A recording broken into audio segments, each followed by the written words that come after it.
Got 60 seconds? Let's dive into why Intel's Core Ultra 9 285K is the new king of CPUs.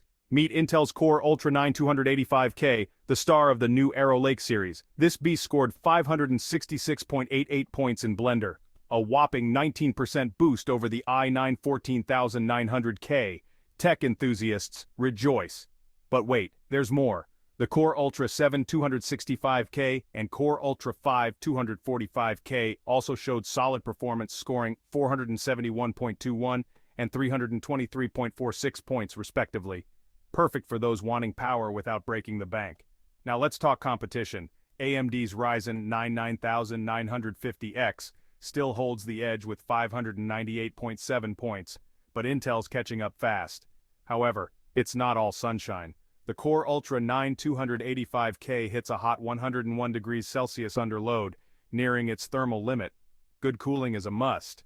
And for gamers, the ring bus clock is 700 MHz lower than the i9 14900K, so gaming gains are minimal. But for productivity, this CPU is a powerhouse. Looking for the full scoop? Subscribe and check out our full article at PC Gaming Lab.